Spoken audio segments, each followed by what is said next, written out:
ආයුබෝවන් අද අපි මේ වීඩියෝ එකෙන් කතා කරමු කන ඇතුලේ කිනිතුල්ලෙක් සිටි ජනප්‍රිය නිලි සුලෝචනා වීරසිංහ කියපු දුක්බර කතාව ගැන.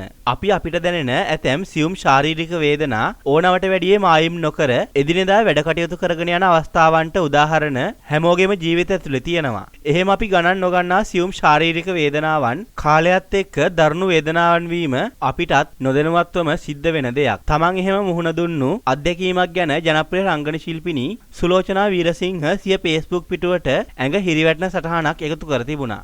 මේ කියවන කාටත් ලොකු පණිවිඩයක් දෙමින් මම ලියන අනිත් දේවල් කියෙව්වේ නැති වුණාට කමක් නැහැ. මේක කියවපල්ලා. අලුත් අවුරුද්දේ පටන් ගත්ත නිර්මාණ දෙක තුනක් ගැන කතා කරන්න තියෙද්දී මම ඉස්සරෝම මේක ලියනවා. මේක මගේ නොසලකිල්ල පිළිබඳ කතාවක්. මානසික වේදනාවල් දරාගත්තා වගේ ෆිසිකල් වේදනාවල් අල්ලාගෙන ටික දවසක් ඉන්න පුළුවන් කියලා හිතන මම පොර මානසිකත්වයේ පිළිබඳ කතාවක්. මොන ශාරීරික අපහසුකම් තිබුණත් ඒවා තියාගෙන බාරගත්ත වැඩවලට වෙලාවට යන්න තියෙන උණ පිළිබඳ කතාවක්. තව ඉතින් කතා ගොඩකට දාලා මේ ලිස්ට් එක දික් කරන්න ඕනේ නෑනේ. දවස දෙසැම්බර් 28 රෑ කනේ හීනියට රිදුමක් ආවා. 26 24 රෑ කොළඹින් පිට හිටියේ. 28 රෑ 12 පහුවෙලා කොළඹට එනකම් AC වාහනයක ආව නිසාත් දවස් 3ම පාන්දර වෙනකම් නොනිදා සිටි නිසාත් සෙමටාව වේදනාවක් කියලා හිතුවා. 29 උදේ මතකයි කන නිකන් හුලම් පාරක් වදිද්දිද කුරුකුරු ගානවා වගේ එකක්. මට සතෙක් ගිහින් වගේද කියලා හිතුණා කලින් රෑ. මම නෑදෑ ඩොකා අයියෙක්ගෙන් ඇහුවා. එයා කිව්වා රෑ දැනිලා ඔයා වතුරක් දාලා බැලුවා නම් ඌ මැරෙනවා කියලා. ඒත් අමාරුයි වගේ නම් එන්සර්ජන් කෙනෙක්ට පෙන්වන එක තමයි වඩා හොඳ කියලා. ඒත් ඉතින් ලොකුවට වේදනාවක් තිබුණේ නැති නිසා ටිකක් බලන්නම් කියලා හිටියා. ඔහොම 30 වෙනිදාත් පහ වුණා. කන රිදුම ටිකක් වැඩියෙන් දැනුණා. මාස දෙකකට කලින් ඕස්ට්‍රේලියාවේ ගිය වෙලාවෙත් කන පොඩ්ඩක් සෙමට සීතලට ඉන්ෆෙක්ට් වුණා. ඒ වගේ එකක් කියලා හිතලා ඔහේ බලන් හිටියා තව ටිකක් අල්ලන් ඉන්නම් කියලා. 31 ගෙවල් කිට්ටුවේ ඉන්න ජෙනරල් පොසිෂන් හම්බෙන්න බලද්දී වෙලාව පැනලා. පහුවදා බලන්නම් කියලා හිටියා. පළවෙනිදා උදේ මම කෝල් කරලා යද්දී ටිකක් කලින් ඩොක්ටර් ගිහිල්ලා. ඒ ගමන්ම මගේ හොඳම මිතුරියගේ ගෙදර ලන්ච් වලට ගියා. එන ගමන් ඩොක්ටර් බලන්න ගියා. හවස වහලා. ගෙදර ඇවිත් පැනඩෝල් දෙකක් බීලා නිදාගත්තා. හැබැයි කනේ වේදනාව ටිකක් වැඩි වෙලා තිබුණේ. පහුවෙනිදා අලුත් ඩ්‍රාමා එකක ෆස්ට් ස්ක්‍රිප්ට් රීඩින් දාගෙන තිබුණා. ඒකෙන් කෝල් කරලා උදේ 9 වෙද්දී එනව නේද කියලා ඇහුවා. මම කිව්වා හැම අපහසුතාවයක ඉන්නවා. උදේ බෙහෙත් අරගෙනම එන්නද කියලා. කොහොම හරි උදේ ගෙවල් ළඟ ඩොක්ටර්ට කන පෙන්නුවා. පොඩි නෝක් කාඩුවකුත් දාන ගමන්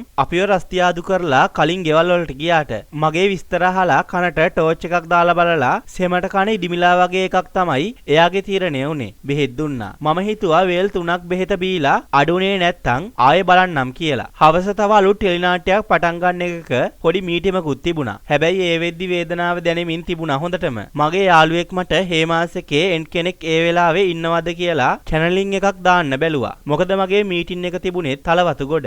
මං එතකොට හේමාස් එක කිට්ටුවේ හිටියේ. මගේ කරුමේ කියන්නේ මම යන්න වාහනේ හරවද්දිම යාළුවා කෝල් කරලා කිව්වා ඩොක්ටර් ගිහින් කියලා. ඉතින් මං අතන වැඩේට ගියා. ඒත් මං 9 වෙන්න කලින් එතනින් පිටත් වුණා. කන රිදෙමින් තිබුණ හින්දා. රැට බෙහෙත් ටික බීලා 10 මාර වගේ වෙද්දී මම නිදා ගන්න ගියා. පොඩ්ඩට නිින්ද ගියා. ඒත් 12 විතර ඉඳන් කන පුපුරන්න තරම් වේදනාවක් එන්න ගත්තා. 7ට පාරක් ආවා. තද කරගෙන හිටියා. ඒත් ඇත්තටම වචන වලින් විස්තර කරන්න පුළුවන් වේදනාවක් නෙවෙයි. මගේ ජීවිත කාලය තුල මං අත්විඳ බරපතලම භයානකම වේදනාව ඒක. කන ඇතුලෙන් අල්ලගෙන කන ඇතුලේ මගේ කම්බරය අඹරනවා වගේ මට දැනෙන්න ගත්තා. මුළු ඔළුවම පුපුරන්න වගේ. පාන්දර 1:00 වෙනකන් ඉවසන් හිටියා. කරන්නේ මොකක්ද කියලා හිතා ගන්න බැරුව හිටියේ. මායි පුතයි විතරයි ගෙදර. ඇඳුමක් දාගෙන දත් ටික මැදගෙන පුතාට කතා කරා. එයාවත් ලෑස්ති කරගත්තා. එයා ළඟ ගෙදර තියන්න හැදුවා. එයා බෑ කිව්වා. මට ඒ වෙලාවේ තරහත් ගියා. මම වේදනාවෙන් ඔළුව අල්ලගෙන කෑ ගහද්දී එයාගේ ඇස් වලින් කඳුළු පනින්න ගත්තා.